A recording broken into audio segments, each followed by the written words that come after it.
السلام علیکم دوستو، آپ دیکھ رہے ہیں میرا یوٹیوب چینل جاویدانی رائٹس اور میں ہوں آپ کا دوست امجد علی جاویدانی۔ دوستو، قوم عاد ایک ایسی قوم تھی کہ جو دنیا میں طاقتور ترین قوم مانی جاتی تھی۔ یہ آج سے 5000 سال پہلے موجود تھی، جو کہ حضرت ہود علیہ السلام کی قوم تھی، جس کا نام قوم عاد تھا۔ قوم عاد اتنی طاقتور تھی کہ وہ کھجور کے درخت کو ایک ہاتھ سے اکھاڑ لیتے اور بڑے بڑے پتھروں کو اپنے ہاتھ سے ریزہ ریزہ کر دیتے، اور ان کی عمر 900 سے 800 سال تک ہوتی اور ان کے قد 40 ہاتھ جتنے ہوتے۔ نہ وہ بوڑھے ہوتے تھے، نہ بیمار ہوتے تھے، نہ ان کے دانت ٹوٹتے تھے اور نہ ہی وہ کمزور ہوتے تھے، جوان اور تندرست رہتے تھے، صرف ان کو موت آتی تھی۔ تو اللہ تعالیٰ نے ان کے درمیان حضرت ہود علیہ السلام کو بھیجا کہ وہ جا کر ان کو ڈرائیں اور اللہ تعالیٰ کی عبادت کرنے کے لیے کہیں۔ تو ہود علیہ السلام نے ان کو اللہ تعالیٰ کی دعوت دی اور اللہ کی پکڑ سے ڈرایا، مگر وہ بولے، اے ہود، ہمارے خداؤں نے تیری عقل خراب کر دی ہے، جا جا اپنے نفل پڑھ، ہمیں تو نہ ڈرا، ہمیں کس سے ڈرا رہا ہے، ہمیں کسی کی پرواہ نہیں، اگر ہم تیرے کہنے پر چلے تو ہم بھوکے مر جائیں گے، تیری عقل خراب ہو گئی ہے، جا جا تو اپنا کام کر۔ لہذا انہوں نے شرک، ظلم اور گناہوں کے طوفان سے اللہ تعالیٰ کو للکارا اور تکبر اور غرور میں مست رہے۔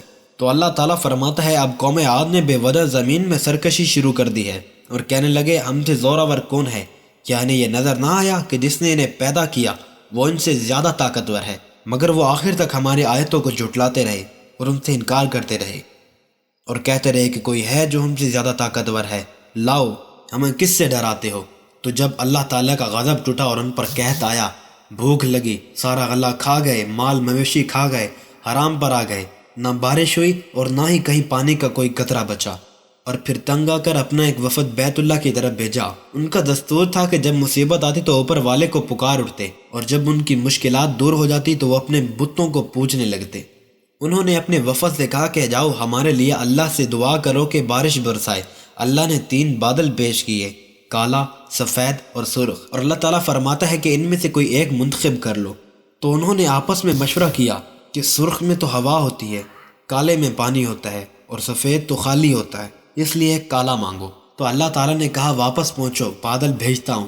سب لوگ ایک میدان میں جمع ہو گئے کہ بادل آنے والا ہے، اور وہ سب خوشی سے ناچنے لگے اور سوچنے لگے کہ اب قحط مٹے گا، بارش آئے گی، پانی آئے گا، اور زمین میں پھر سے فصلیں اگے گی۔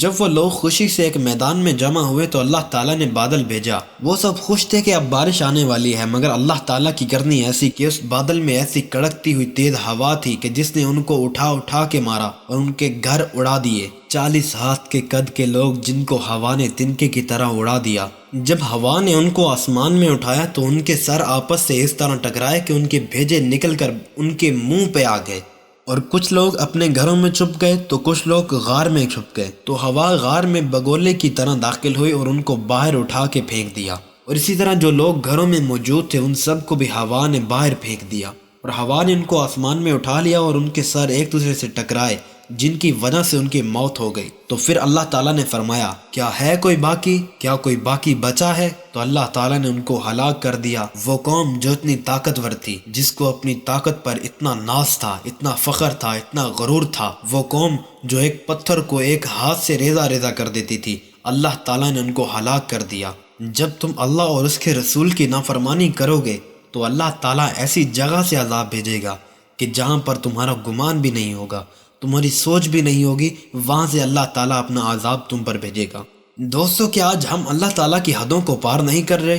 اللہ تعالیٰ کی نافرمانی نہیں کر رہے؟ جو اللہ اور اس کے رسول نے کہا کہ ہم آج اس کو مان رہے ہیں، ہم نے فحاشی کو عام کر دیا ہے، اور یونیورسٹیوں میں ناچنے والی بیٹیوں کو ایوارڈ دیے جا رہے ہیں کہ آپ سب سے اچھا ناچتی ہیں، ان کو ایوارڈ دیا جائے کہ انہوں نے فحاشی کو عام کیا ہے۔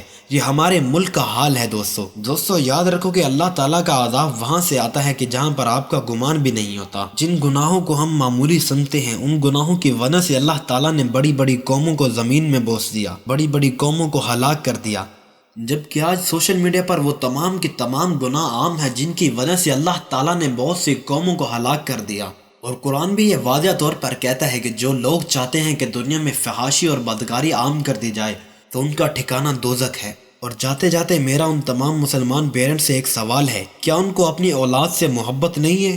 کیا وہ نہیں چاہتے کہ ان کی اولاد کو اللہ تعالیٰ جنت میں اعلیٰ مقام عطا فرمائے؟ اسی لیے اپنی اولاد کو اچھی تربیت دے، کیونکہ جب بیج سے پودا نکلتا ہے تو ہم اس کو جس طرف موڑیں گے وہ اس طرف مڑ جائے گا، لیکن جب وہ پودا بڑا ہو کے درخت بن جائے گا تو اس کو موڑنا ناممکن ہے۔